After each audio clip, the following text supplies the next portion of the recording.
محترم حاضرینو، د تیر جمعو سه مسلسل زستاسو حضور کی د قرآن کریم د یو آیات تلاوت پیشوم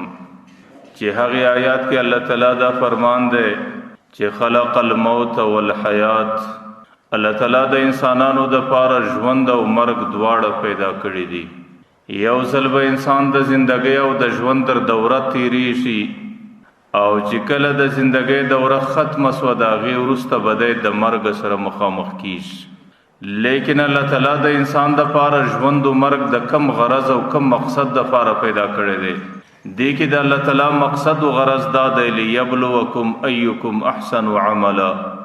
چې الله تعالی د انسانیت د بهترینو اعمالو، د مزینو اعمالو او د شایسته اعمالو کیفیت معلوم کی او پر هغه بهترینو اعمالو باندې الله تعالی د انسان امتحان واخلي. ځکه د الله تعالی دربار کې چې کوم اعمال قدر لري، الله تعالی دربار کې چې کوم اعمال قبولیت پیدا کولای شي، هغه اعمال دي چې د هغې کیفیت بهترینی، په هغه اعمالو کې حسن پروتي،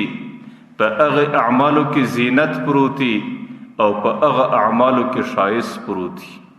د الله تعالی دربار کې د اعمالو د قبولیت معیار قلت او کثرت نه دی، نه الله تعالی د اعمالو ډیر او لږ ته ګوري، نه قلت او کثرت ته ګوري، بلکې الله تعالی چې اعتبار ورکي هغه د اعمالو حسن ته، د اعمالو زینت ته، د اعمالو شایست ته الله تعالی اعتبار ورکي. چې بنده د مځکې پر مخ باندې کوم اعمال په ښه طریقه باندې وکړي،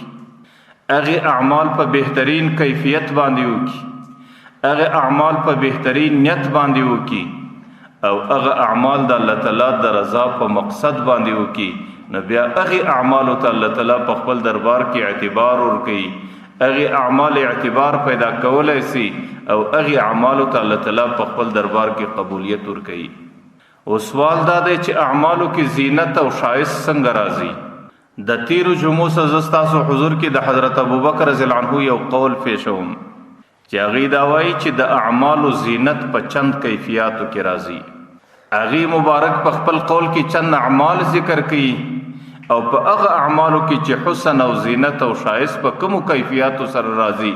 نو د هغې سره هغه کیفیات هم هغه ذکر کوي. د ټولو څه مخکینی چې کوم چاته الله تعالی نعمت ورکوي، لکه ټوله انسانیت د الله تعالی د نعمتونو سره مخامخ دی او ټوله انسانیت نعمت لري او د الله تعالی نعمتونه عام دي، در عامو انسانانو پورې دي. نو چې کم چاته نعمت ورکول سو، د نعمت حسن، د نعمت زینت، د نعمت شایست الله تعالی په شکر کې ایښی دی. که چیرې انسان د هغه نعمت شکر ادا کړي او په ژبه باندې د نعمت د استعمال په وخت باندې الحمدلله ډېره وایي او په خپل زړه کې دا فیصله وکړي چې د الله تعالی نعمت به د الله تعالی په نافرمانی کې نه استعمالو، نو په ژبه باندې الحمدلله ویل او د الله تعالی نعمت د الله په نافرمانی کې نه استعمالول، دا د دې نعمت شکر دی. او چې کله یو سړی د نعمت شکر ادا کوي، نو دنیا کې به الله تعالی نعمت زیاتوي او آخرت کې او قیامت کې نعمتونه د الله تعالی انسان په دنیا کې د شکر په کیفیت کې استعمال کولو، الله تعالی به د دې نعمتو د بهترین استعمال په خاطر قیامت کې دا بنده الله تعالی په خپلو مقبولو بندگانو کې شماري.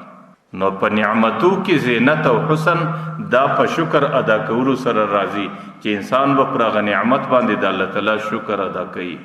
او دویم که چیرې الله تعالی پر چا باندې مصیبت او تکلیف کښې شوی،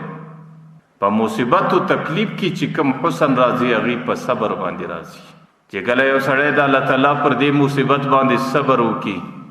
نو د صبر په ذریعه به په دنیا کې الله تعالی دا مصیبت دته آسان نه کړي، الله تعالی به پر ده باندې سپک کړي، الله تعالی به دته د دې مصیبت د برداشت توفیق وله ورکړي او قیامت کې او په آخرت کې الله تعالی به د دې مصیبت په خاطر باندې دته ډېرې لوړې درجات ور نصیب کړي. نو د مصیبت حسن او د مصیبت زینت الله تعالی په صبر کې ایښی دی چې پر مصیبت باندې به سړی صبر کوي.